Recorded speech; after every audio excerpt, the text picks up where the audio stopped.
My own brothers died tragically as well, truth be told.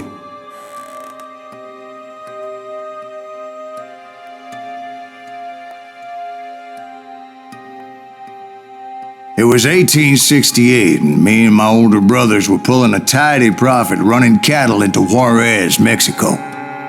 One night after my brothers retired for the evening, I found a little poker game in a cantina with a couple of cowboys.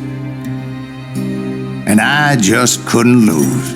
I even won an old Spanish coin that had to be 100 years old. Well, I was mighty pleased with myself the next morning as my brothers and I rode for Texas. But before we crossed the border, those cowboys caught up with us. It was Johnny Ringo, Roscoe Bob Bryant, and another asshole named Jim. They wanted their money back and everything else we had, including our lives, as those boys didn't want us coming for them later. Bob put that old Spanish coin in my mouth and said, "I won't have it said that I left you with nothing, boy." Well, those horses bolted, and there we hung as those bastards rode away.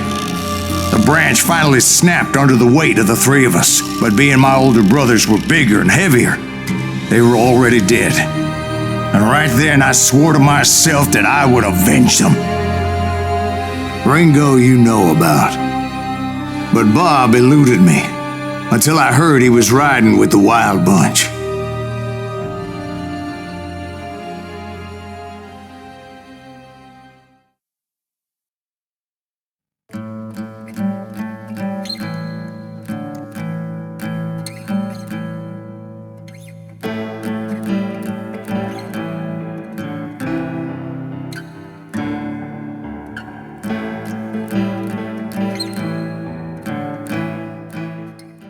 I'd been on their trail for months, ever since they left their hideout in the Bighorn Mountains. Led by Butch Cassidy, they were a loose association of outlaws who robbed banks and trains from Colorado to Montana. Among them was the Sundance Kid, and that murderous hombre I was tracking, Roscoe Bob Bryant. Were you a part of that giant Pinkerton posse after the Wild Bunch? No, boy. A circus like that would have slowed me down. Besides, I wanted Bryant all to myself. I'd heard about a large shipment of gold being transported to Wilcox, Wyoming on the Overland Flyer. I figured the Wild Bunch would likely hit such a treasure, and by God, I figured right.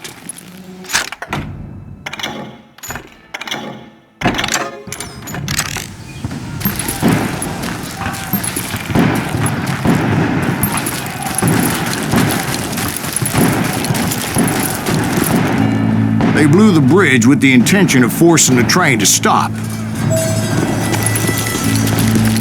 Well, I assumed the Wild Bunch was likely in the still intact part of the train high above. I was determined to make that sumbitch Bob pay for what he did to my brothers.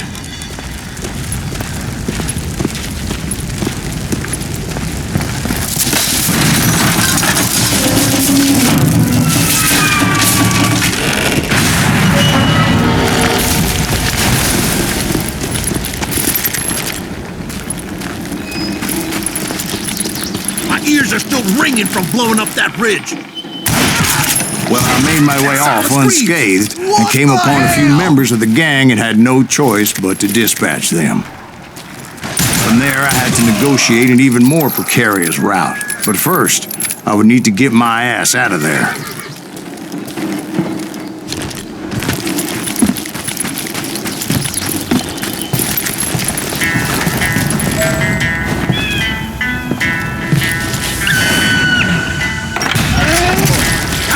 Jumped from the frying pan into the fire as the train was clearly fixing to fall. I had found the gang, but in order to find old Bob, I needed to fight my way forward past a whole passel of desperados. Outside, inside, anywhere I could, I made my way towards my prey. Well, what about the passengers? It was mostly a freight train, as I recall. There were no passengers aboard that day.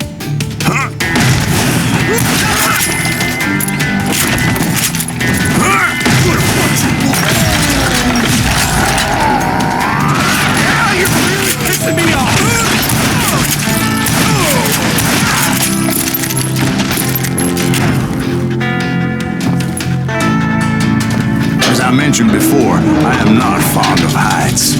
But I was too busy dodging bullets to worry about falling to my death. Odds were I was likely to die that day anyway. So I was determined to take down as many of those bastards as I could.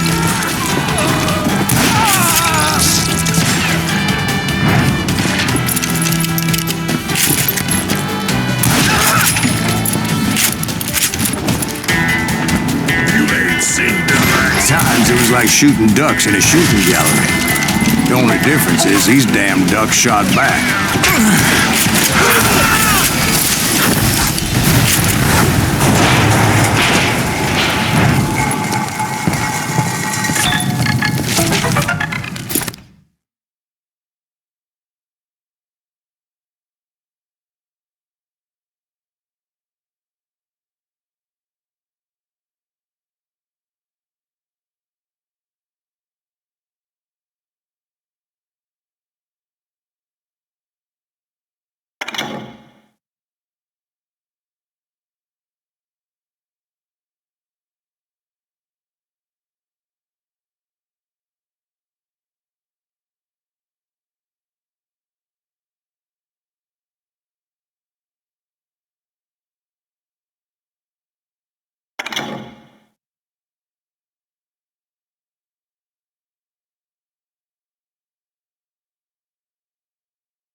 I kept hoping the law would show up and give me a hand. You mean like that giant Pinkerton posse that I read about?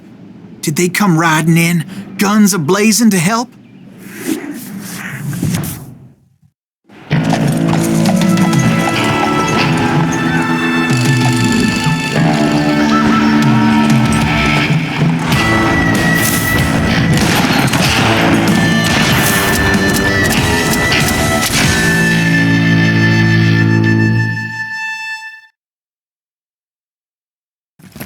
Help? From the Pinkertons? No, son. I had to fight the wild bunch all by my lonesome, as usual. Who the hell is that? He's out of here! Take cover! Retreat! Retreat! He's killing everybody! You ain't seen the like. He'll kill us all!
Guess is those dime novels didn't portray this as it happened, did they? Only a few stragglers were left, and I had to cut them down pronto if I was going to stay on old Bob's trail.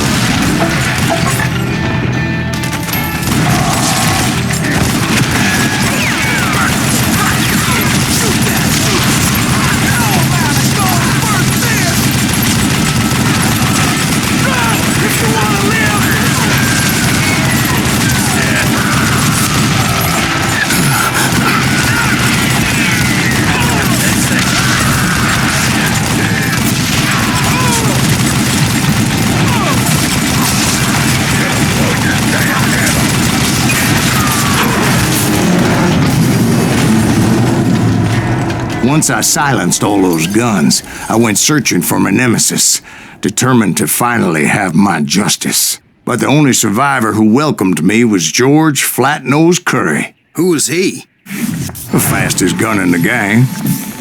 Right after Sundance, I mean.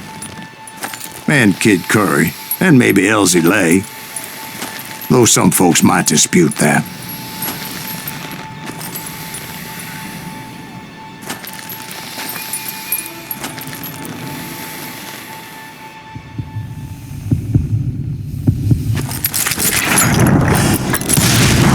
On that very same day, Butch Cassidy and the Sundance Kid decided to leave the Wild Bunch behind and decamped for South America.